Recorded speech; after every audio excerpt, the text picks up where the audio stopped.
महाराष्ट्र विधिमंडळाच्या वरच्या सभागृहातील आमदार श्री विक्रांत बाळासाहेब पाटील यांनी त्यांच्या आमदार झाल्यापासूनच्या अवघ्या 1.5 वर्षाच्या अवधीतील 4 अधिवेशनात तारांकित प्रश्न, लक्षवेधी, विशेष उल्लेख, औचित्य मुद्दे, अल्पकालीन चर्चा, अर्धा तास चर्चा अशा अनेक संसदीय आयुधांचा 307 वेळा वापर करून स्वतःच्या नावाला साजेल असा विक्रम केला आहे. याद्वारे त्यांनी पनवेल, सिडको, नैना प्रकल्प, नवी मुंबई आंतरराष्ट्रीय विमानतळ, रायगड जिल्ह्यातील काही समस्या तसेच संपूर्ण राज्याला लाभदायक ठरेल असा महाराष्ट्र राज्य युवा कल्याण आयोग स्थापन करण्याबाबत विधिमंडळात आवाज उठविला. काही समस्या सोडवण्यासाठी शासनाला भाग पाडले आणि निर्णय घेतले, तर काही प्रश्न सुटण्याच्या मार्गात असल्याचे काल त्यांनी पत्रकार परिषद घेऊन पनवेलमधील जनतेला सांगितले. या पत्रकार परिषदेला भारतीय जनता पक्षाचे ज्येष्ठ नेते बाळासाहेब पाटील, सुभाष कदम, देवेंद्र खेडकर, तानाजी खंडागळे आणि नगरसेविका सौ स्नेहलता ढमाले पाटील उपस्थित होत्या. विधानसभेमध्ये, विधानभवनामध्ये, विधान परिषदेमध्ये या पनवेलच्या नव्हे तर संपूर्ण राज्याचे काही विषय दादांनी व्यवस्थितपणे हाताळले आणि त्यांना पाठपुरावा करून त्याचा प्रत्यक्षामध्ये जी अनेक म्हणतात जी वस्तुस्थितीमध्ये त्यांना आचरणात आणायला भाग पाडलं आणि काही निर्णय घ्यावे लागले शासनाला. ती माहिती देण्यासाठी पत्रकार बंधूंसाठी ही संवाद परिषद दादांनी घेतलेली आहे. त्याचबरोबर सिडकोचे जे महत्त्वाचे जे विषय होते म्हणजे घरांच्या किमतीकरणाचा विषय असू दे, त्याचबरोबर जे रहिवाशी नवीन जी संकुलं झालेली आहेत त्यांच्यामधील काही अडचणी असू दे, सकाळी 11 वाजल्यापासून पत्रकार परिषदेमध्ये येण्याच्या फक्त 10 मिनिटं अगोदरपर्यंत सिडको प्रशासनाशी झटणारा आणि भांडणारा नेता आज मी त्यांच्यासोबत होऊन प्रत्यक्षपणे पाहिला. ते विक्रांतदादा पाटील आपल्याला झालेल्या सर्व घटनांचा आणि घडामोडीचा सविस्तर आढावा देण्यासाठी आपल्यात उपस्थित आहेत. मी त्यांना विनंती करतो, कृपया आपण पत्रकारांना संबोधित करायचं. आजची आपली ही पत्रकार परिषद अशा विषयांसाठी आहे की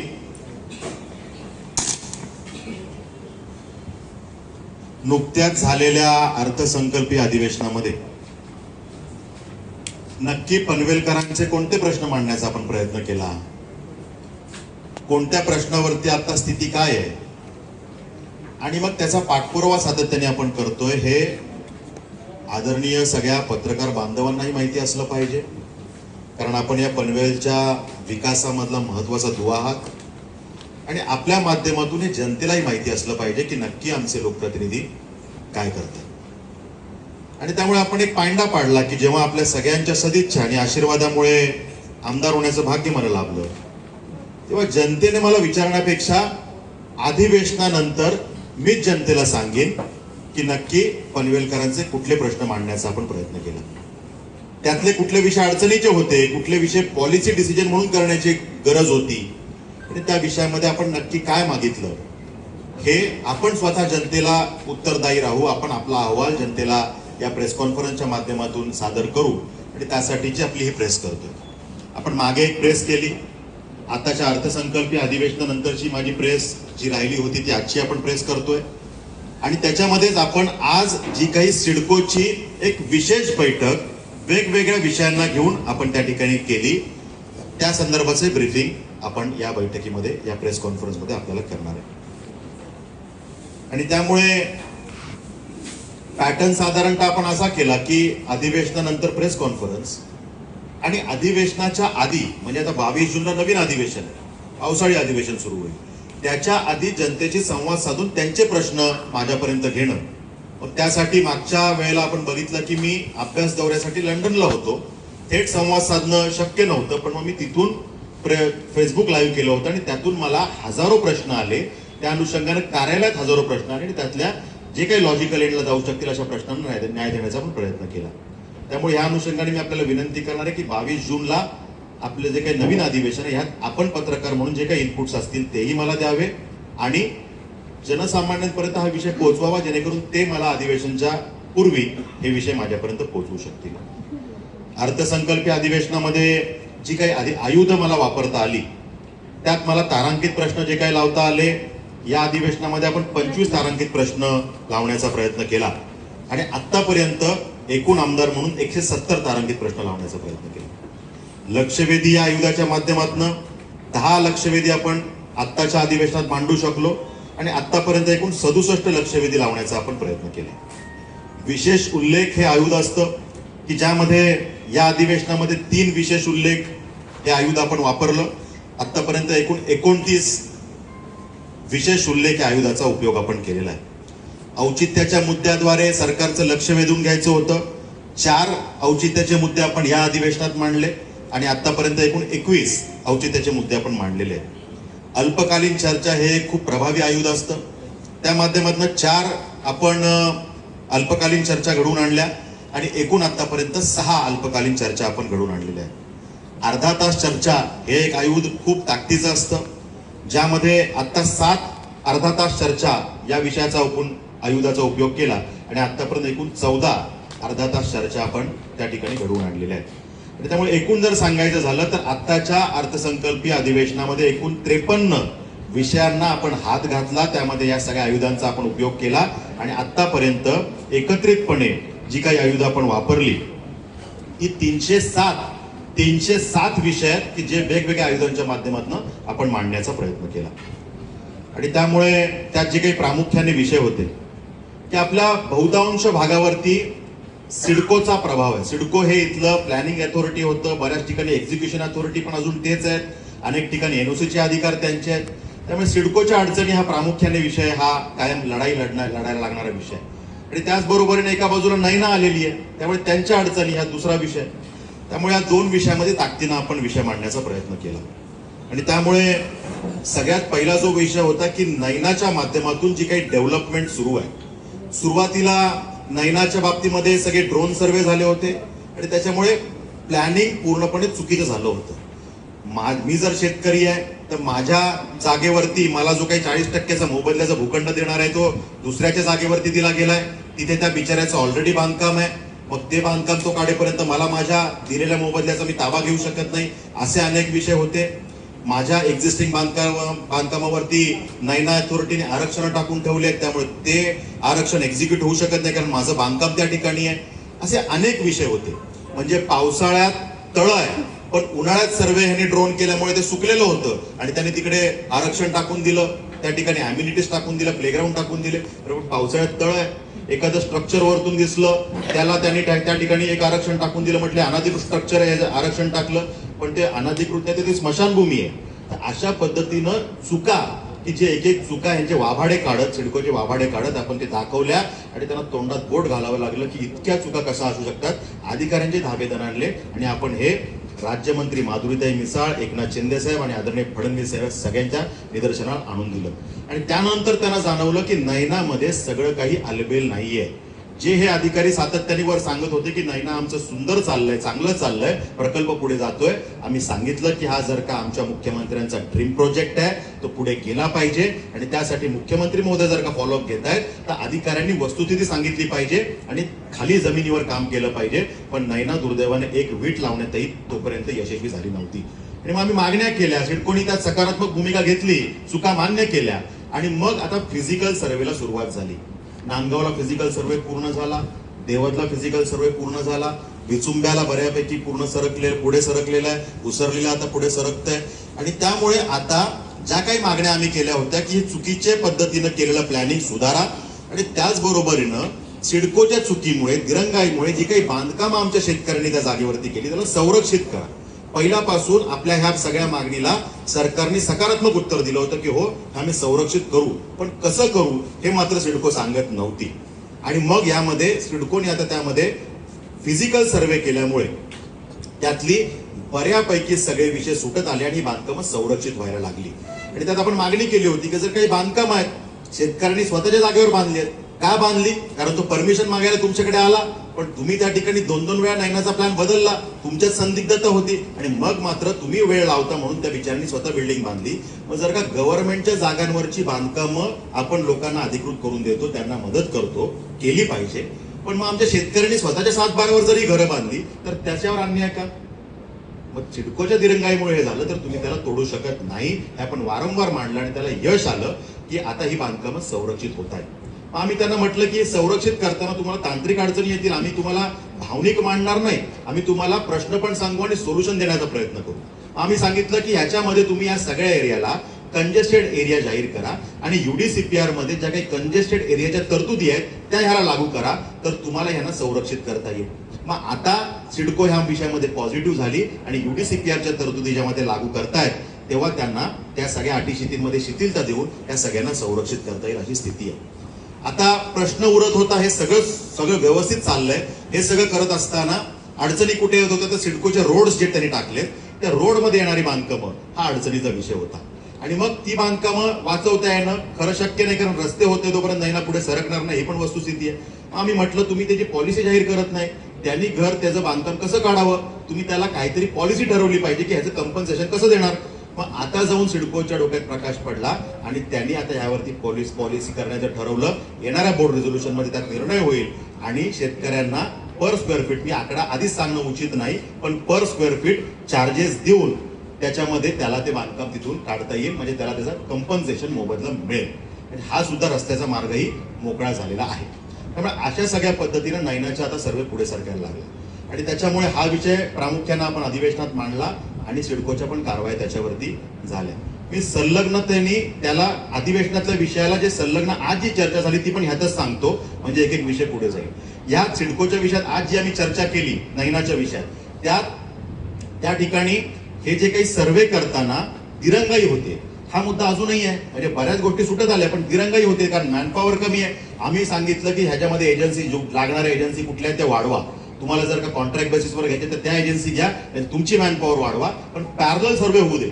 एक सर्वे टीम एका गावाचा करेल, मग 1 महिन्यानी 2 महिन्यानी 3 महिन्यानी दुसऱ्या गावात जाईल, तर पूर्ण नैना संपायला जमाना जाईल, त्यात परत आणखी 5 वर्ष काढा, तर हे चालणार नाही. जे काय करायचं ते ठोस करा आणि टीम वाढवा, शेतकऱ्यांशी संवाद साधा, त्यांना विश्वासात घ्या आणि त्यांचं मत जाणून घेऊन आर्बिट्रेशनकडे त्यांचं मत समजून घेऊन या विषयाला निकाली काढा, हे आपण सांगितलं, त्यांनी ते मान्य केलेलं आहे. त्यामुळे हा विषय सुद्धा पुढे चांगल्या पद्धतीने सरकतोय. त्यामुळे नैनामध्ये ज्या अपडेट्स आहेत ज्या आपण मांडल्या, सकारात्मक उत्तरं मिळवली, पाठपुरावा केला आणि हा सिडको त्या विषयात सकारात्मक पद्धतीनं पुढे जात आहे. त्यामुळे नैनामध्ये ही प्रगती त्या ठिकाणी आहे. दुसरा विषय आपण अधिवेशनात मांडण्याचा प्रयत्न केला होता की MMRDAच्या रेंटल हाऊसिंग स्कीम आपल्या सगळ्या भागांमध्ये होत्या आणि त्यामध्ये काय झालं की ही सगळी घरं बांधली, बालाजी सिम्फोनी तिकडे त्याला आदिराजच्या काही बिल्डिंग्स आहेत किंवा अशा सगळ्या घरांमध्ये, इंडिया बुल्स झालं, सगळ्या घरांमध्ये ही सगळी घरं बांधली आणि घरं बांधल्यानंतर त्यांनी MMRDAने सांगितलं ही आम्हाला गिरणी कामगारांना द्यायची. आता गिरणी कामगारांना घरं द्यायची होती तर आतापर्यंत देऊन टाकायला पाहिजे होती. 10 वर्ष झाली त्या घरांची अवस्था अशी झाली, हे मी सभागृहात त्या ठिकाणी दाखवलं की त्या घरांची अवस्था अशा पद्धतीनं आहे की त्यांच्या डागडुजीला आता परत खर्च करावा लागेल. म्हणजे शासनाचे पैसे तुम्ही किती वेळा वायाला घालवाल. हे घर कुणाच्या तरी पदरात पडलं असतं, त्याचा काही उपयोग झाला असता ना. गिरणी कामगार म्हणतात आम्हाला मुंबईच्या बाहेर एवढ्या लांब जायचं नाही, तर तुम्ही त्यांचा कन्सेंट घेतला होता का? मग जर का ते न करता तुम्ही हे केलंय, त्यांना नसेल द्यायचं, त्यांना मुंबईत घरं द्या, त्यांना जिथे द्यायचं द्या, त्यांचं समाधान करा. पण ही जर घरं अशीच आहेत तर पनवेलला आम्हाला जेव्हा आमचे झोपडपट्टीमध्ये राहणारे आमचे बांधव आहेत त्यांना जर का आम्हाला आहे त्या ठिकाणी जर का त्यांची स्कीम करायची असेल तर त्यांना कुठेतरी ट्रान्झिटमध्ये हलवावं लागेल. पण ट्रान्झिटसाठी आम्हाला त्यांच्या टेम्पररी काळासाठी ही घरं दिली, तर ते लोक ट्रान्झिट होतील, आहे त्या ठिकाणी इमारती उभे राहतील. किंवा ह्या जर का महापालिकेला उद्या वाटलं की ह्या सगळ्या मंडळींना तिथे घरं द्यायची, तर ते मॉडेल जर महापालिका करणार असेल तर महापालिकेने ते मॉडेल करावं. पण मुद्दा हा आहे की ही घरं पडून ठेवण्यापेक्षा पनवेल महापालिकेला दिले तर त्या घरांचा उपयोग होऊ शकेल आणि आमचे जे प्रोजेक्ट, समजा मध्ये झोपडपट्टीची वस्ती आहे आणि एखादा सरकारचा महापालिकेचा प्रोजेक्ट त्यामुळे अडकला असेल तर तो प्रोजेक्ट पूर्ण होऊ शकेल ही घरं त्यांना दिल्यामुळे. तर अशा पद्धतीने आपण मागणी केली आणि त्यात सुद्धा आपण सकारात्मक उत्तर मिळवलेलं आहे आणि त्यामुळे त्यात सुद्धा विषय मार्गी लागण्याच्या स्थितीत आहे. त्यात त्यांनी मुद्दा आपल्याला असं सांगितला होता की बालाजी सिम्फोनी किंवा पळसप्याकडची घरं ही महापालिका हद्दीच्या बाहेर असल्यामुळे तांत्रिक अडचण येते. आम्ही सांगितलं की ही लागून आहेत त्यामुळे तांत्रिक अडचण खास बाब म्हणून मान्य करा. पण जर का अडचण येत असेल तर आमच्या हद्दीतली आदिराज किंवा या सगळ्या हद्दीतली खारघरकडची जी घरं आहेत म्हणजे रोहिंजणकडची, ही तुम्ही कंपन्सेट करा, ही तुम्ही तुमच्या स्कीम मध्ये घ्या MMRDAला, ही घरं आम्हाला द्या कारण ही रेडी आहेत. अशा पद्धतीनेही पर्याय आपण देण्याचा प्रयत्न केला आणि त्याला सुद्धा मंत्री महोदयांनी सकारात्मक उत्तर त्या ठिकाणी दिलं. त्यामुळे त्यात सुद्धा हा विषय पुढे जाण्याचा मार्ग त्या ठिकाणी मोकळा झालेला दिसतो. यामध्ये सिडकोचा अजून एक विषय मांडण्याचा आपण प्रयत्न केला की ज्यात आपण यश मिळवलं की 1970 पासून 55 वर्ष सिडकोनी शेतकऱ्यांच्या जागांवर शिक्के मारून ठेवले. सिडको जागा घेत पण नाही आणि शेतकऱ्यांना काही करू देत पण नाही, मोबदला पण देत नाही, म्हणजे जमीन घेत पण नाही आणि सोडतही नाही आणि सिडको लोकांना काही करू देत नाही. हा विषय किती वर्ष तुम्ही प्रलंबित ठेवणार आहे? तुम्ही एकदा ठरवलं पाहिजे की तुम्हाला जमीन पाहिजे का, असेल तर मोबदला द्या, शेतकऱ्याची चर्चा करा, त्याला मान्य असलेल्या मोबदल्याने त्याला हे द्या, अमाऊंट द्या, नसेल तर तुम्ही ती जागा सोडून द्या, तुमचा शिक्का काढून घ्या. आणि त्या विषयाला आपल्याला सकारात्मक त्या ठिकाणी प्रतिसाद मिळाला आणि त्यामध्ये 450 हेक्टर म्हणजे अंदाजे 1100-1200 एकर जमीन डिनोटिफाईड करण्याचं आश्वासन त्या ठिकाणी आपल्याला मिळालं आणि त्या माध्यमातून एवढ्या शेतकऱ्यांचा मार्ग मोकळा झाला. म्हणजे टेंबोडे, वळवली किंवा देवीचा पाडा, गोटचाळ या सगळ्या पट्ट्यामध्ये मोठ्या प्रमाणावरती या जमिनीवर शिक्के त्या माध्यमातून निघतील. असे शिक्के पनवेल विधानसभा क्षेत्रात बऱ्याच ठिकाणी आहेत. आम्ही त्याचा आधार घेऊन म्हटलं की हे सुद्धा शिक्के आपण काढले पाहिजेत किंवा तुम्हाला खरंच जमीन पाहिजे असेल, तुमचं काही त्यात ग्रोथ सेंटर असेल तर आम्हाला ते पटवून दिलं पाहिजे आणि ती तुम्ही योग्य मोबदला देऊन जमीन घेतली पाहिजे. पण तुम्ही अडकवून ठेवण्याचं कुठलं 2-2 पिढ्या आमच्या त्या ठिकाणी संपल्या, पण त्या ठिकाणी तुम्ही सिडको मोंगलाई असल्यासारखं वागते आणि त्या जमिनी घेत पण नाही आणि आम्हाला काही करू देत नाही, हे योग्य नाही. त्यामुळे त्यात सुद्धा आपल्याला सकारात्मक उत्तर मिळालंय आणि त्यामुळे त्याचाही पाठपुरावा आपला सुरू आहे. पण 450 हेक्टर जमीन आपण डिनोटिफाईड करून त्या ठिकाणी घेतलेली. गरजेपोटी घरांचा विषय होता की आपल्याकडे पूर्वीचा GR आहे की ज्याच्यामध्ये गरजेपोटी घरांना संरक्षित करायचं म्हटलं, पण त्यातल्या काहीतरी बारकावे काढून सिडकोनी परत त्यात अडचणी आणण्याचा प्रयत्न केला. काही ठिकाणी अतिक्रमणाच्या कारवाया करायला लागले. आपण त्या कारवायांना त्या ठिकाणी त्यांना सांगितलं की हा GR आहे, त्यामुळे त्या GRचा आधार घेऊन कुठे कारवाया थांबवता आल्या तर थांबवल्या. पण याच्यामध्ये जर का त्या गरजेपोटी घरांचा GR आहे तर तुम्ही त्याला काय इम्प्लिमेंट करत नाही, हा प्रश्न आपण त्या ठिकाणी विचारला आणि त्यात सुद्धा आपल्याला सकारात्मक उत्तर मिळालं की जर का पूर्वीच्या GR मध्ये काही अडचणी असतील तर आपल्याला त्यात काही करेक्शन्स करण्याची वेळ आली तरी सरकार त्यासाठी सकारात्मक आहे. त्यामुळे त्या विषयात सुद्धा आपण सकारात्मक पद्धतीनं पुढे गेलो. त्यामध्ये जेव्हा या सगळ्या शहरांचा विकास होतोय तेव्हा या सगळ्या भागामध्ये नुसतं शहर म्हणजे कॉन्क्रीटचं जंगल हे अपेक्षित नाहीये. मग या शहराचा विकास होताना तो समतोल विकास होतो का? म्हणजे आमचं शहरांमध्ये बिल्डिंग्स उभ्या राहतात पण आमच्याकडे एखादं सेंट्रल लायब्ररीच्या धर्तीवर एखादं अद्ययावत वाचनालय येतं का? या ठिकाणी शहराचा विकास होताना सेंट्रल पार्कची निर्मिती झाली पण त्यात ते अद्ययावत करण्यात आलं नाही.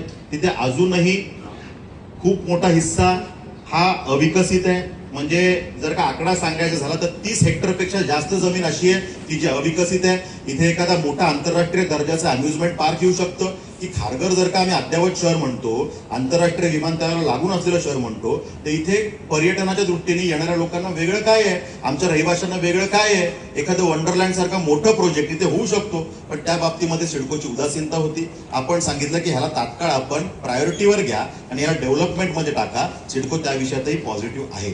त्यामुळे त्या अविकसित भागाचा विकास त्या ठिकाणी व्हायला पाहिजे.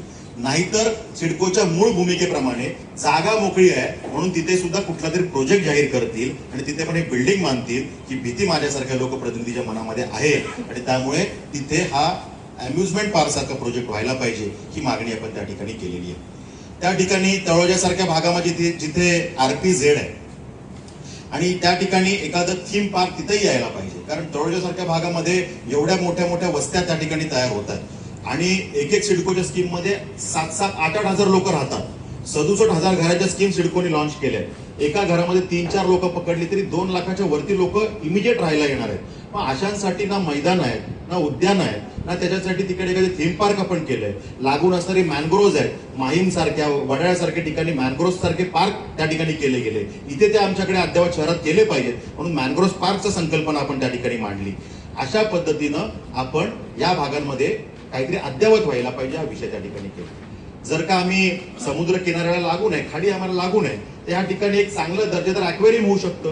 त्यासाठी नुसती मागणी केली नाही तर आम्ही त्यांना जागा शोधून दिली की जर का मत्स्य आपलं जे केंद्र आहे बंदर रोडला ती कोकण कृषी विद्यापीठाची जागा आहे आणि तिथे 10 एकर जागा देण्यासाठी आम्ही कोकण कृषी विद्यापीठाकडनं मान्यता पण मिळवलेली आहे. म्हणजे जागा आहे, मान्यता मिळवलेली आहे. जागा खाडीला लागून असल्यामुळे सॉल्ट वॉटर आणि क्लिअर वॉटर म्हणजे गोड पाणी याची उपलब्धता आहे जी ॲक्वेरियमसाठी लागते. आम्ही सांगितलं इथे आंतरराष्ट्रीय दर्जाचं ॲक्वेरियम व्हायला पाहिजे. जे मुंबईला इतकं सुंदर ॲक्वेरियम आहे पण जागा नाही त्यांच्याकडे, आमच्याकडे जागा आहे. तर आंतरराष्ट्रीय विमानतळाच्या धर्तीवरती आजूबाजूला चांगलं ठिकाण हे व्हायला पाहिजे, इथे आंतरराष्ट्रीय दर्जाचं ॲक्वेरियम व्हायला पाहिजे.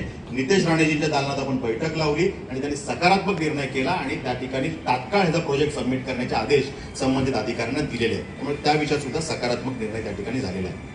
त्यानंतर सिडकोच्या अखत्यारीत ज्या काही रिव्हर्स आहेत, मग कासाडी नदी असेल किंवा अन्य नद्या आहेत, तर या नद्यांचं रिव्हर फ्रंट डेव्हलपमेंट व्हायला पाहिजे की यामध्ये त्या नद्यांना कुठे घाट करणं, तिथे काहीतरी रिव्हर फ्रंट डेव्हलपमेंट होणं, तिथे जर का पावसाळ्यामध्ये काही आपण पाणी अडवू शकलो, म्हणजे आमची गाडी नदी असेल तर पावसाळ्यामध्ये पूर्ण पाणी ओव्हरफ्लो होते, नागरिकांना त्रास होतो आणि पावसाळा संपला म्हणजे पाऊस जरा कमी झाला की नदी कोरडी पडते. मग असलेल्या कालावधीमध्ये जर का थोड्या आम्ही ह्याला बांध टाकू शकलो, जिथे स्कोप आहे, जिथे पात्र थोडं विस्तीर्ण आहे, या ठिकाणी टाकले तर आम्हाला थ्रूआउट 7-8 महिने, अगदी 12 महिने नाही पण 7-8 महिने तरी ते पाणी वापरता येईल का, तिथे आम्हाला रिव्हर फ्रंट डेव्हलपमेंट करता येईल का, हा विषय मांडण्याचा आपण त्या ठिकाणी प्रयत्न केला.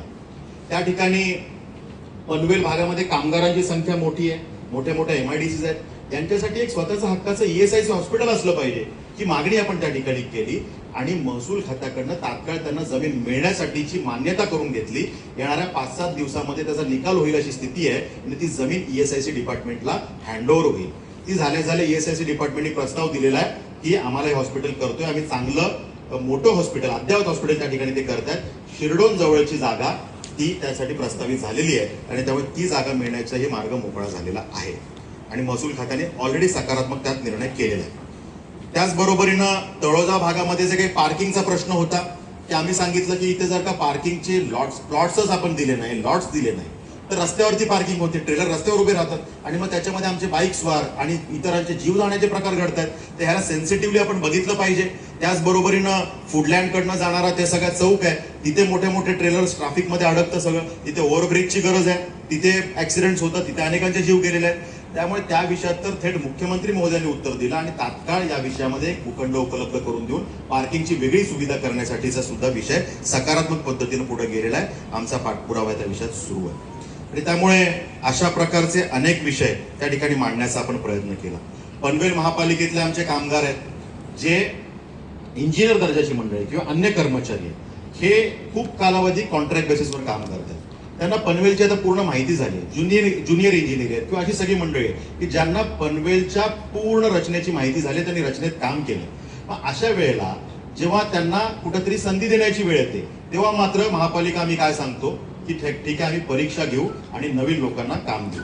ठीक आहे, परीक्षा घेतली, नियमाने आपण करतोय आणि त्यामुळे त्यामध्ये जी संधी मिळते ती कदाचित बाहेरच्या लोकांना जास्त मिळते. पण आम्ही म्हटलं की किमान तुम्ही यांना संधी देण्यासाठी काही ग्रेस मार्क्स वगैरे देऊ शकता का, की यांना अनुभव आहे, यांना काही वेगळं मायलेज देऊ शकता का, किंवा ठीक आहे यांना थोडी शिथिलता आणि ह्या लोकांना सामावून घेऊन इतर लोक परीक्षेने भरा. पण ते मागच्या कालावधीमध्ये तसं घडलं नव्हतं. पण आम्ही म्हटलं की जसं नवी मुंबई महापालिकेमध्ये ठोक मानधन तत्वावरती ह्या कर्मचाऱ्यांना घेतलंय, म्हणजे राहतील ते कॉन्ट्रॅक्च्युअलच पण ठोक मानधन जे काही राहील त्यामुळे महापालिकेकडनं त्यांना थेट पेमेंट मिळेल, कॉन्ट्रॅक्टर मधला निघून जाईल आणि त्यांना कुठेतरी एवढे वर्ष काम केल्यानंतर त्यांना कुठेतरी मदत होऊ शकेल. तर तो सुद्धा विषय मांडण्याचा आपण प्रयत्न केला, त्यातही आपण पाठपुरावा त्या विषयाचा करतोय. पनवेल एसटी डेपोचा प्रश्न खूप काळ प्रलंबित होता, आपण सभागृहातही विषय मांडला. त्यानंतर आम्ही प्रताप सरनाईक साहेबांकडे पाठपुरावा केला आणि त्यामध्ये ECची एन्व्हायरमेंटल क्लिअरन्सची अडकलेली परमिशन की या विषयामध्ये तात्काळ निर्णय केला पाहिजे ही आपण मागणी करत होतो. आणि आता जर का कॉन्ट्रॅक्टर त्याला जर का दिरंगाई करत असेल तर हे मॉडेल BOT तत्वावरती आपण करा, असं आम्ही त्या ठिकाणी BOT तत्वावरती होत त्याला PPP करा असं आम्ही त्यात मागणी केली. कारण जेव्हा BOTचं मॉडेल येतं तेव्हा त्या कंत्राटदाराला ते बांधायचं असतं, एसटी डेपोला त्यांचा भाग हँडओव्हर करायचा आणि जी काही इमारत तो बांधेल त्यातनं तो रेव्हेन्यू कमवेल.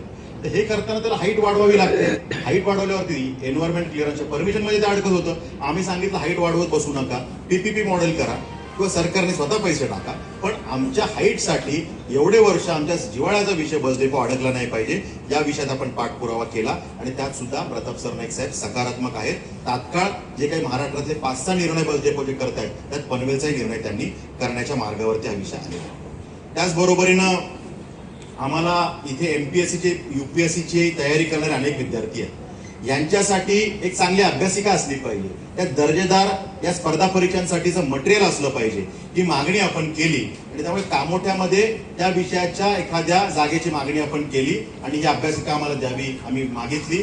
चंद्रकांत दादा पाटील आदरणीय शिक्षण मंत्री, उच्च तंत्र शिक्षण मंत्री यांनी आपल्याला सांगितलं की तात्काळ महापालिकेने प्रस्ताव पाठवावा, मी मान्यता द्यायला तयार आहे. त्यामुळे तो सुद्धा विषय सकारात्मक पद्धतीने आपण पुढे नेलेला आहे.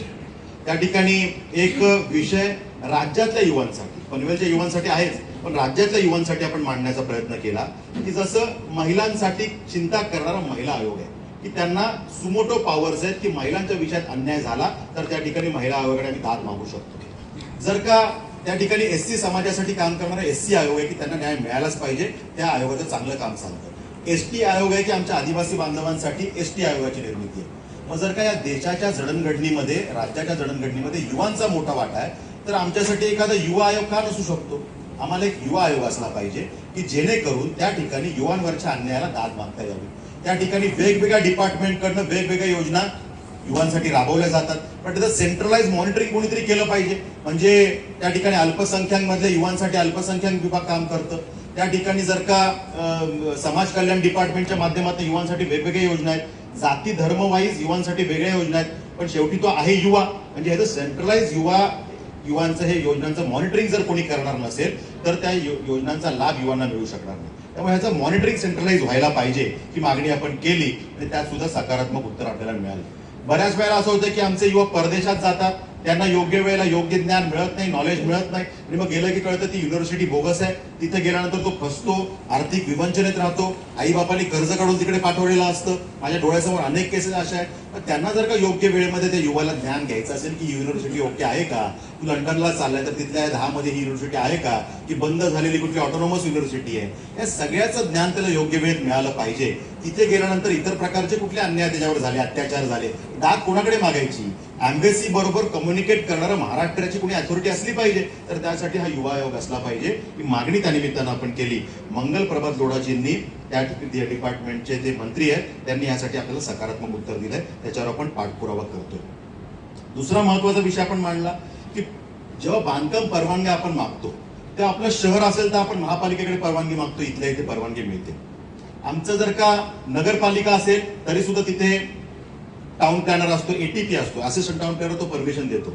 पण त्या नगरपालिका लागून जर का एखादं गाव असलं तर त्याला मात्र परमिशन घ्यायला कुठे जायचं, तर अलिबागला जायचं. का बरं? तो जर का आमच्या शहराच्या बाजूलाच राहतो मग त्याला परमिशन जवळ का नको मिळायला? आणि मग तो एवढ्या दूर जाणं, ती जटिल प्रक्रिया, मग तो काय करतो, असंच घर बांधून टाकतो आणि काही वर्षांनी आम्ही त्याला अनधिकृत म्हणतो. मग जर का आम्ही सोय नीट ठेवली नाही तर मग त्याला दोष देण्याचा आम्हाला काय अधिकार आहे? म्हणून आम्ही मागणी केली की नगरपालिका, नगरपंचायती खूप साऱ्या झाल्या अख्ख्या राज्यामध्ये.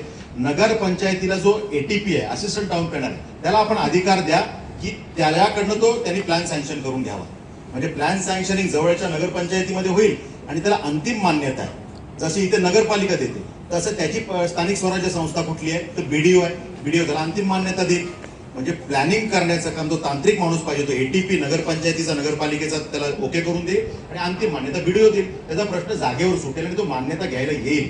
आज तो मान्यता घ्यायला येतच नाही, म्हणतो मरू दे, तिकडे कोण जाईल जिल्ह्याच्या ठिकाणी. त्यामुळे असे विषय आहेत, हे पॉलिसी डिसिजनचा विषय, त्यात सुद्धा मी सकारात्मक उत्तर मिळवलेलं आहे आणि त्यात सुद्धा आपण राज्यासाठी हा चांगला निर्णय त्या ठिकाणी करून घेऊ.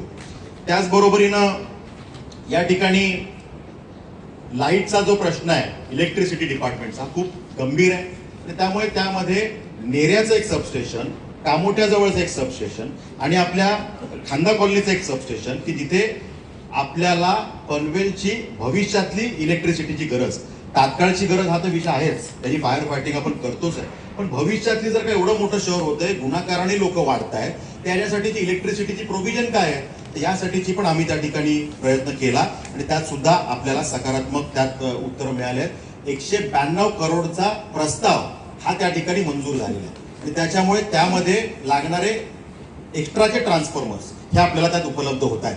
त्यामुळे भविष्याची जी काही चिंता आहे, पुढच्या 5-6-10 वर्षाची चिंता आहे, ती आपली ह्यातनं रिझॉल्व्ह होणार आहे.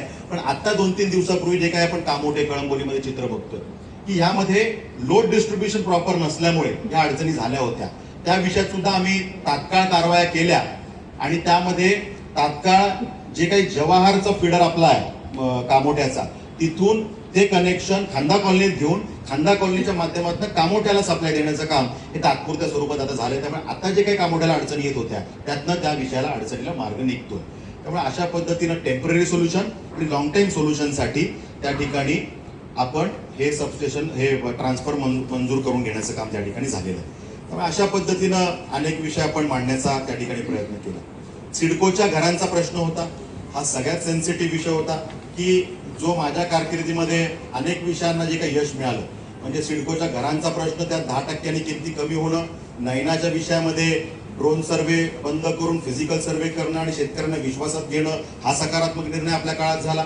त्याच्यानंतर त्या ठिकाणी नैनाचे बंद असलेले रजिस्ट्रेशन जे सुरू करण्याचं आपण काम केलं की जे सिडकोच्या चुकीमुळे झालं होतं, त्यामुळे रजिस्ट्रेशनचा विषय त्या ठिकाणी निकाली निघाला. त्याचबरोबरीनं PMTC कर्मचारी की जे 84 साली बंद झालेली बस सेवा मोबदल्या विना 42 वर्ष प्रलंबित होते, 10-10 लाख रुपये त्या सगळ्या ज्येष्ठ नागरिकांच्या अकाउंटला जाणं सुरू झालं, त्याची ह्यात चर्चा केली. काही लोकांना पैसे मिळाले, काही लोकांना मिळण्याच्या मार्गावरती आहेत, त्यामुळे ते प्रश्न सुटलेले आहेत. असे जे काही विषय आपण सोडवत गेलो, 450 हेक्टर जमीन डिनोटिफाईड करण्याचा विषय, 1100 एकर जमीन हा विषय मार्गी लावला. नवीन पनवेलला सेक्टर 1 ते 11 मध्ये ते सगळे प्लॉट रिडेव्हलपमेंटचा विषय होता. सिडकोकडे परमिशन मागायला गेली की सिडको सांगायची तुमचं तर पूर्वीचं प्लॅनिंग बंगलो प्लॉटचं आहे, आता तुम्ही बंगलोज बांधा. आणि आम्ही बिल्डिंग बांधल्या, तुम्ही CC दिली, तुम्ही OC दिली, आता बंगले कसे बांधणार, आता राहणाऱ्या लोकांचं काय करायचं. मग हा आडमुठा जो काही विषय होता त्याला सोडवण्याचा प्रयत्न केला, रिडेव्हलपमेंटला मान्यता पण दिली. त्यापोटी जे काही चार्जेस एक्स्ट्रा घेत होते ते इतके मोठे चार्जेस होते की एकेका सोसायटीला 1-1 कोटी रुपये भरायला येत होते आणि एक नागरिकावर जर का चार्जेस काढले तर 10 ते 15 लाख रुपये एका रहिवाशाला भरायला लागत होते. ते सगळे चार्जेस झिरो करून घ्यायचं काम त्या माध्यमातून आपण केलं आणि लाखभर लोकांना याचा फायदा झाला. म्हणजे सिडकोच्या घरांचा प्रश्न सोडवला, त्यात 3 लाखांपैकी जास्त लोकांना फायदा. BMTC कर्मचारी 1600 लोकांना फायदा. नैनाचं रजिस्ट्रेशन लाखभर लोकांना फायदा. नैनाच्या शेतकऱ्यांचा प्रश्न चुकलेलं प्लॅनिंग लाखभर लोकांना फायदा. त्याच्यानंतर हा जो विषय सांगितला आपण त्याच्यामध्ये 450 हेक्टर जमीन डिनोटिफाईड केले, हजारो शेतकऱ्यांना फायदा. असं मास बेस निर्णय की जनसामान्यांच्या जीवनावर थेट परिणाम करेल असे हे अनेक निर्णय आहेत.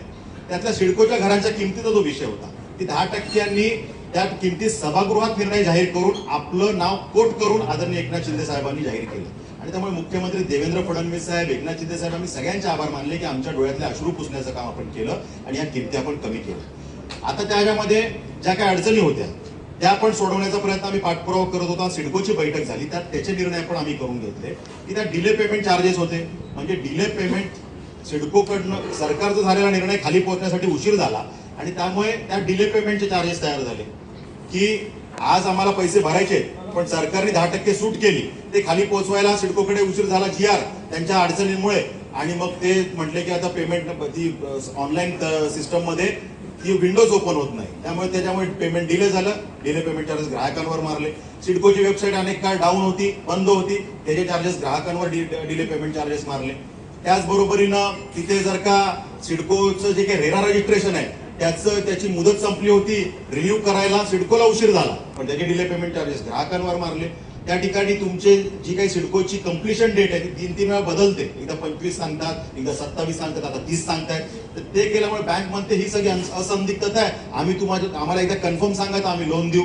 तर ते बँकेकडनं त्यात ह्या सगळ्यात सिडकोच्या चुकांमुळे उशीर झाला आणि त्यामुळे डिले पेमेंट चार्जेस नागरिकांवर मारले.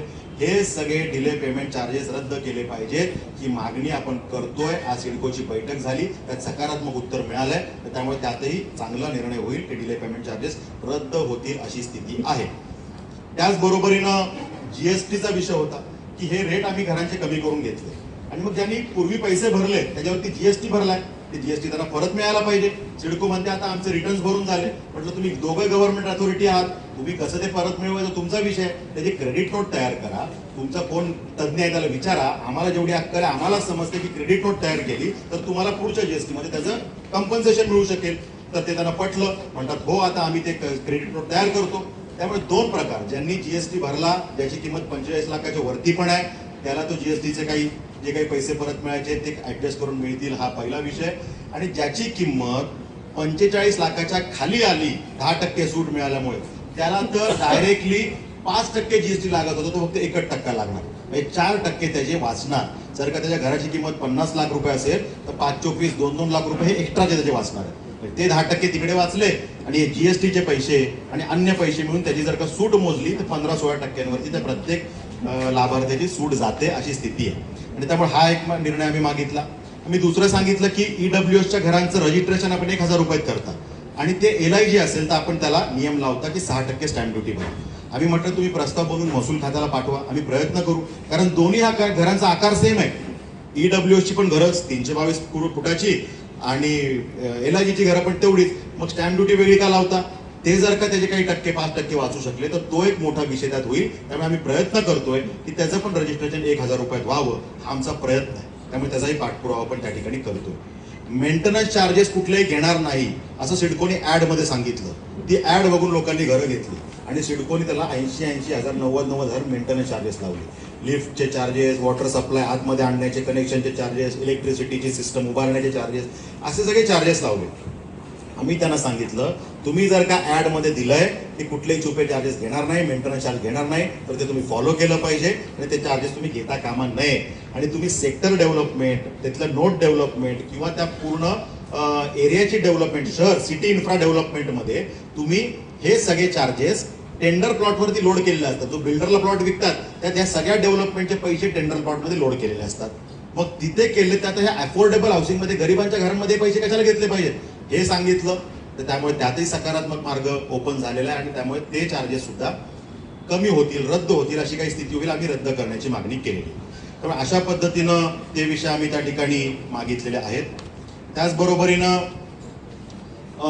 आम्ही असं म्हटलं की जर का एखादं घर वडिलांच्या नावावरती आहे आणि आता फॅमिली वाढली, त्याच्या मुलाला घर घ्यायचं आहे, तर त्यामध्ये सिडकोचा नियम होता की नाही, मुलाला घेता येणार नाही, एका नवी मुंबई हद्दीमध्ये एकच घर मिळेल.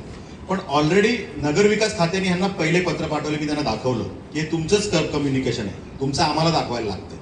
तर ह्याच्यामध्ये त्यांनी म्हटलंय, हे आठ काढून टाकले की जर का त्या मुलाला जर का स्वतःच्या नावावर दुसरं घर घ्यायचं असेल तर त्यांनी लॉटरीमध्ये यावं आणि ते घर घ्यावं. त्यासाठी त्यांनी ओपन केलेलं आहे. त्यात सुद्धा सकारात्मक निर्णय होण्याचे चान्सेस आहेत. दुसरा महत्वाचा विषय असा होता की ट्रान्सफर चार्जेस. एक घर एकाच आहे, ते विकताना ट्रान्सफर चार्जेस, दुसऱ्याने तिसऱ्याला विकताना परत सिडकोला ट्रान्सफर चार्जेस, ही प्रक्रिया काही संपताना दिसत नाही. आणि त्यामुळे आम्ही म्हटलं की तुम्ही जर का आम्ही बाजारभावाने घरं घेतली, तुम्ही आमच्या जागा घेताना शेतकऱ्यांच्या कवडीमोल भावाने घेतल्या, सिडको जेव्हा आली, आम्हाला जमिनी देताना तुम्ही सगळ्या देताना आम्ही जी काही जमिनी घेतल्या किंवा घरं घेतली बाजारभावाने घेतली, मग तुम्ही आम्हाला लीजवर का देता? तुम्ही आम्हाला फ्री होल्ड दिली पाहिजे. आम्हाला पैसे कमी घेतले का तुम्ही? तुम्ही आमच्या जागा घेताना घेता कचऱ्याच्या भावाने. आम्ही जागा घ्यायला गेलो तर 1 कोटी रुपये गुंठा म्हणजे 40 कोटी रुपये एकर, आणि मग तुम्ही जर का त्या ठिकाणी आम्हाला जर का बाजारभावाने पैसे, फ्लॅट घ्यायला गेलो तर 10,000 रुपये स्क्वेअर फीटचं रेट, आम्ही बाजारभावाने घेतलंय, तर आम्हाला तुम्ही त्याचा लीजवर नका करू, एकतर फ्री होल्ड करा. पण तो भांडण्याचा वेगळा विषय, तो मी भांडत राहील. पण आता ट्रान्सफर चार्जेस जे घेताय ते तुम्ही घेतले नाही पाहिजे. एकदा घेतले, दोनदा घेतले, पूर्वी 10 वेळा घेतले का घरावर तुम्ही, आता ते ट्रान्सफर चार्जेस रद्द केले पाहिजे. ही सुद्धा मागणी आपण केली आहे. त्यामुळे त्याचा पाठपुरावा करावा लागेल. ते काही लगेच रद्द होईल असं नाही, पण त्यात पाठपुरावा आपण करतोय.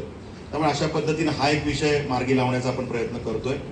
त्याचबरोबरीनं जी काही घरं घेतली सिडकोच्या या सगळ्या भागांमध्ये आणि सिडकोचे प्रोजेक्ट आहेत, ह्याच्यामध्ये कॅटेगरी वाईज घरं दिली जातात. ओपन कॅटेगरी, SC कॅटेगरी, अशी कॅटेगरी वाईज ही घरं दिली जातात.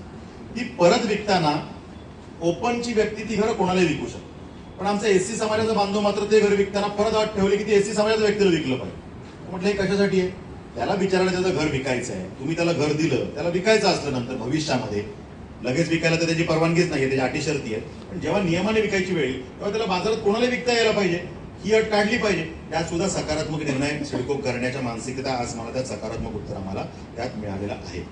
आणि त्यामुळे अशा पद्धतीनं विषय आम्ही त्या सिडकोच्या घरांचे जे विषय त्यात म्हटलं की पजेशनची तारीख जी आहे ती आपण आम्हाला स्पष्टपणे सांगा. तारखा तुम्ही एकदा 28 करता, 2029 करता, 2030 करता, हे चालणार नाही. 15 दिवसात त्यात निर्णय करणार आहे असं सिडकोने आपल्याला त्या ठिकाणी सांगितलेलं आहे. नैनाच्या विषयामध्ये आम्ही सांगितलं की आमच्या शेतकऱ्यांच्या जागा तुम्ही आम्हाला 40% भूखंड कुठे देताय, काय करताय, सगळं करताय. शेतकऱ्यांचा तयार झालाय, प्रकल्प व्हायला पाहिजे, कुठेतरी सगळं चाललंय चांगलं.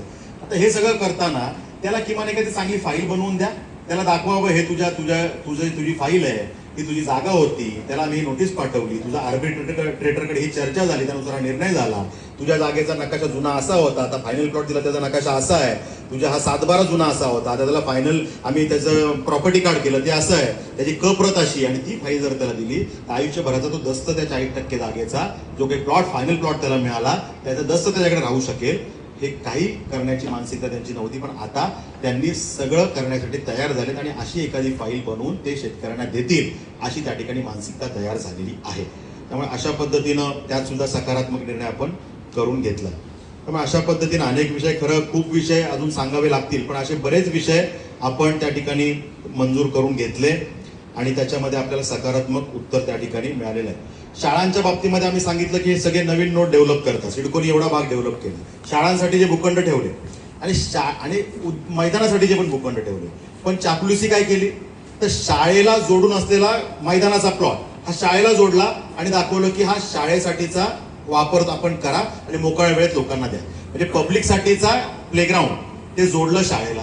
म्हणजे शाळेच्या अटी शर्ती ज्या असतात, एवढं ग्राउंड पाहिजे ते पूर्ण करण्यासाठी तिकडं जोडून ती मान्यता करून घेतली आणि जनतेचा जो भूखंड खेळण्याचा हक्काचा होता तो मात्र गेला. आता ते शाळा कुलूप लावून बसले त्याला. आम्ही सांगितलं की एकतर लोकांसाठी वेगळे भूखंड आता नियोजनामध्ये टाका, जे मोकळे भूखंड आहेत ते खेळासाठी असले पाहिजेत, ते तुम्ही असे मनमानी करू शकत नाही. त्यामुळे त्याच्यामध्ये त्यांनी सकारात्मक सांगितलंय आणि सांगितलंय शाळांनी जे काही कुलप मारले ते तात्काळ काढायला लावायचं आणि शाळेची वेळ संपल्यावर जे काही तुमच्या नॉर्म्समध्ये आहे, अटी शर्तींचं उल्लंघन कशा करतील शाळा, तुम्ही तात्काळ त्यांना पत्र काढा की ह्या सगळ्या जागांची आपण मारलेली कुलपं लावली ती खोला आणि पब्लिकसाठी ओपन करा. पण अशा पद्धतीने हा सुद्धा विषय आपण केलाय. पार्किंगची समस्या दिवसेंदिवस गंभीर होत चालली आहे. भविष्यात एका घरात 2-2 गाड्या 3-3 गाड्या होत आहेत, मग पार्किंग रस्त्यावर लोक करतायत. आपण शहर जर का नवीन करतोय तर पार्किंगसाठी स्वतंत्र प्लॉट असले पाहिजेत, याची त्या ठिकाणी तरतूद आपण केली पाहिजे. त्यात पण सकारात्मक उत्तर त्या ठिकाणी आपल्याला त्यांनी दिलं की हो हे योग्य आहे, आम्ही यामध्ये त्या ठिकाणी तरतूद करू. पाण्याची समस्या ही एक गंभीर समस्या आपल्या सगळ्या भागात आहे. ह्या 2 महत्वाचे निर्णय की ज्यामध्ये आपण एका बाजूला शिलार डॅम मध्ये आपलं रिझर्वेशन त्या ठिकाणी मंजूर करून घेतलं. माझ्या कारकिर्दीतले आमदार झाल्यावर आयुष्यातली पहिली लक्षवेधी की माझं भाग्य आहे की मी पाणी विषयात लावू शकलो आणि त्यामध्ये शिलार डॅम आपल्यासाठी त्यात कोटा मंजूर करण्याचं आश्वासन सभागृहामध्ये आपल्याला मिळालं आणि गिरीश महाजन साहेब यांनी ते उत्तर आपल्याला दिलं आणि त्यामुळे त्या ठिकाणी आपल्याला तो कोटा मंजूर झाला. त्याच्या सगळ्या पुढचा पाठपुरावा त्या ठिकाणी आपण केला आणि त्यामुळे आता ते पाणी मिळण्याचा मार्ग मोकळा झालेला आहे. पण हे करताना इमिजिएट अरेंजमेंट काय आहे तर त्या विषयामध्ये नावाशेवा टप्पा 3 ची जी योजना आहे त्या विषयामध्ये पूर्वी टेंडर क्लॉजेसमध्ये काही चुका होत्या, एस्केलेशन क्लॉज नव्हता आणि त्यामुळे हे जे काही पीक आयनचे रेट वाढले आणि त्यातून ज्या काही अडचणी तयार झाल्या त्यातनं कॉन्ट्रॅक्टर त्यातनं विड्रॉ झाला की मला हे परवडत नाही, त्यामुळे 1.5-2 वर्षा प्रकल्प रखडला. पण आता त्याला सरकारने एस्केलेशन दिलेलं आहे, पैसे वाढीव मान्यता केलेली आहे, पण तरी सुद्धा कॉन्ट्रॅक्टरची दिरंगाई असं दिसतंय. तर त्या विषयाचा तात्काळ पाठपुरावा जो करायचा ते करण्यासाठी आम्ही पाठपुरावा आता सुरू केलेला आहे. त्यामुळे येणाऱ्या 4-5 महिन्यामध्ये हे काम पूर्ण होईल अशी स्थिती आहे.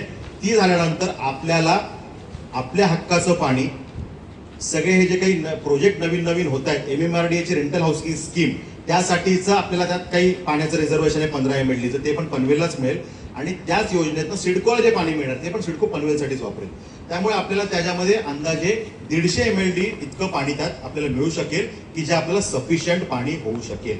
त्यामुळे ही अडचण 6 महिन्यासाठीची आहे आणि मोठं धरण आपलं होतंय ते काही 4-5 वर्ष त्याला लागतील. त्या कालावधीमध्ये लॉंग टर्म विजन म्हणून ते सुद्धा आपलं होतंय. त्यामुळे पाण्याची पण अडचण या माध्यमातून सुटण्याचा मार्ग त्या ठिकाणी आपल्याला जनतेला माहिती असला पाहिजे, तो आपण त्या ठिकाणी सांगितलेला आहे. पण अशा पद्धतीनं अनेक विषय आपण त्या ठिकाणी मार्गी लावलेले आहेत. अधिवेशन काळात काय झालं आणि या ठिकाणी आजच्या सिडकोच्या बैठकीत काय झालं हे आपल्यासमोर विस्तृतपणे मांडण्याचा मी प्रयत्न केला. त्या ठिकाणी सिडकोच्या आजच्या बैठकीमध्ये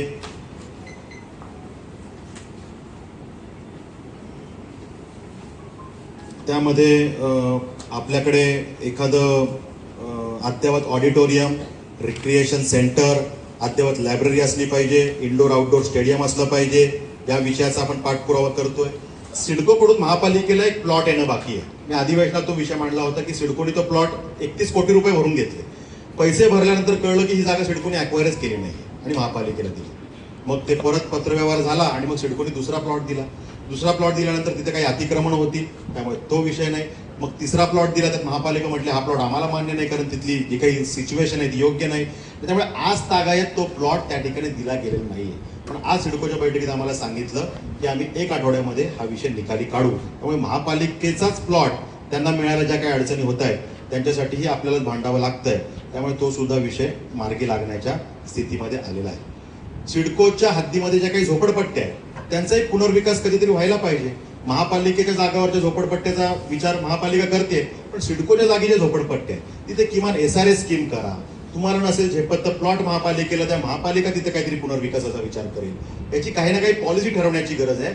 या सुद्धा तात्काळ निर्णय करण्याच्या आजच्या बैठकीमध्ये आपल्याला त्या ठिकाणी त्यांनी सांगितलं. आणि त्यामुळे महिनाभरात त्यात सुद्धा काही पॉलिसी त्यांची ठरेल अशी स्थिती आहे. वसई विरार अलिबाग कॉरिडॉर की ज्यामध्ये ॲक्विजिशनची प्रक्रिया सुरू झाली, अनेकांना पैसे मिळाले, पण मधल्या काळामध्ये ही प्रक्रिया अडकली. आणि आता हायकोर्टाच्या एका निर्णयाचा आधार घेऊन त्या यंत्रणांनी, सरकारी यंत्रणांनी सांगितलं की ज्या शेतकऱ्याला आता पैसे द्यायचे त्याला आम्ही पूर्वी मान्य केलेल्या रेटनी देणार नाही, त्याला आम्ही कमी रेटनी देऊ. तर आम्ही म्हटलं का बाबा अन्याय आमच्यावर. आणि मग आम्ही खालपासून वरपर्यंत अभ्यास करून महसूल मंत्री महोदयांकडे याची बैठक लावली. महसूल मंत्री महोदयांनी कडक निर्देश सगळ्या अधिकाऱ्यांना दिले, तात्काळ प्रस्ताव रिवाईज करून द्यायला सांगितला. आणि यामध्ये जे काही रेट पूर्वी मिळणार होते तेच त्यांना मिळायला पाहिजेत. ज्यांचे वाढतात त्यांना वाढवून द्या, पण ज्यांना कमी होत आहेत त्यांना पूर्वी एवढे तरी मिळायला पाहिजेत.